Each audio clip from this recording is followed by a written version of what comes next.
You know, throughout the show, we've been highlighting Black figures and organizations that inspire. One of the most celebrated in Western Washington is Langston, Seattle, a nonprofit based around the Langston Hughes Performing Arts Institute. The Langston vision is to cultivate Black brilliance, including funding and supporting to local artists. Take a scroll through their Facebook page and see their dedication to art, education, outreach, even healthcare in the Black community. To learn more about the programs and events, go to langstonsseattle.org. Now, one of the things Langston is committed to is creating a safe space for the queer Black community. They recently partnered with $3 Bill Cinema to feature films that tell the stories of the queer Black community. I think intersectionality is probably one of my favorite topics. We really recognize how vast the Black community is when we start talking about intersectionality. We start seeing that we're everywhere, and we're beautiful, and we're luscious, and we're queer, and we have homelessness, and we have varying abilities, and we have people in corporate, we have people in nonprofit, we have people across the board.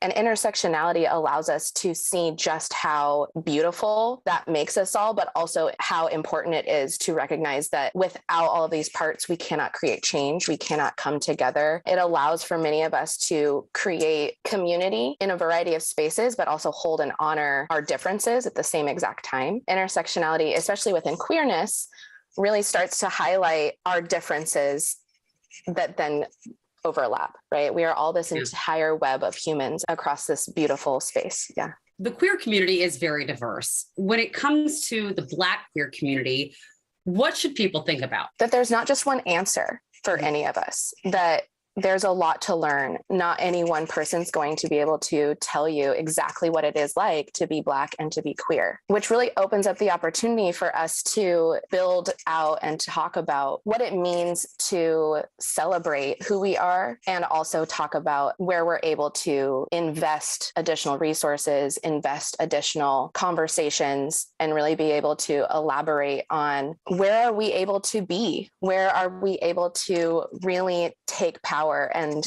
dance and create art and create films and bring in more people and celebrate our foods and mix up how we're able to work in spaces and how we're able to really maintain this trajectory of queerness and transness in our communities. I think that that's a really good point that you make. And Isabella, my question to you is about the arts. Y'all did a film event recently to spotlight all of this, all of these topics. Any films that you'd recommend for all of us to watch and learn from? Yeah, of course. I mean, there's the classics, there's Paris is Burning. If you haven't seen Paris is Burning, what are you doing? What is wrong with you? It's one of the greatest films that has ever been made. It's a documentary. It's available, I think, everywhere. Also, if you haven't caught Moonlight, it's one of the most amazing films. Also, what are you doing if you haven't caught Moonlight? Where have you been? Amazing performances, amazing cinematography. Some of the other movies that have come out recently that I love are Rafiki. There's a movie called Pariah. There's a movie called Tangerine, which was all shot on an iPhone, which was really crazy. It's this movie that is about Black trans women trying to survive, and it's taken from such an empathetic standpoint, which I love. Strong Island, which is a documentary about a Black lesbian woman. It's on Netflix. Bessie, the story of Bessie Smith, one of the greatest queer blues icons of our time. And also I Am Not Your Negro, a great, fantastic documentary, also available everywhere. And one of the films that we screened, which is Watermelon Woman, which is another Black queer classic film. So if you haven't seen any of those films, where have you been? What are you doing? Get into it. Watch all those movies. That is required viewing. All right. And if everyone out there didn't get to write all those down, we're going to have them on our website. Don't you worry about a thing. But Isabella, what are your hopes for the Black queer community in the future, going forward? Yeah, I think it's very similar to what Alanna was talking about. The things that I hope is for not only just our health and our safety, which has always kind of been secondary in culture, in government, in society. I'm talking about our mental health, our sexual health. I'm talking about our physical health. I'm talking about all the different kinds of health that we need in order to not just survive, but also to thrive as people. The safety that we need to feel in order to be able to express ourselves, have the jobs that we want to, live the lives that we want to, without fear of being legislated out of our lives. The fear that you have to have where every single life as a Black queer person, can I go to this space? Can I go to this bar? Can I go to this bathroom?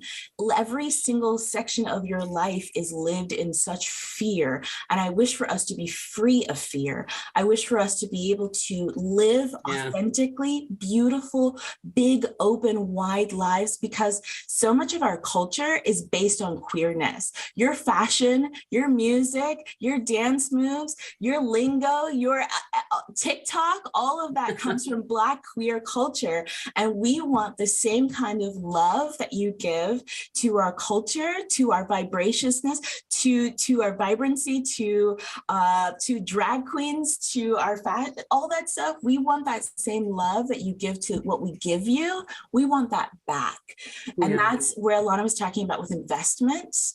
We want to be invested in and not just taken from. And so that's really what I hope for the Black queer community.